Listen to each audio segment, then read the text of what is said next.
his son. And one day, he was hungry. The day he would eat 3 pears. And the other day, he was eating 3 plums and 3 strawberries. 1, 2, 3. Then he was still hungry. Count those oranges with me. Okay.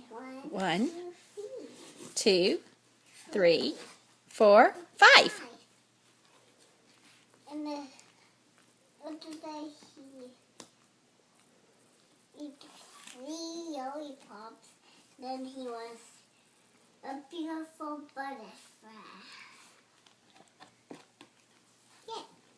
Yeah, Nana. I say. Yeah, Mommy. He's a beautiful butterfly. Now, do you want me to read you a story? Uh-huh.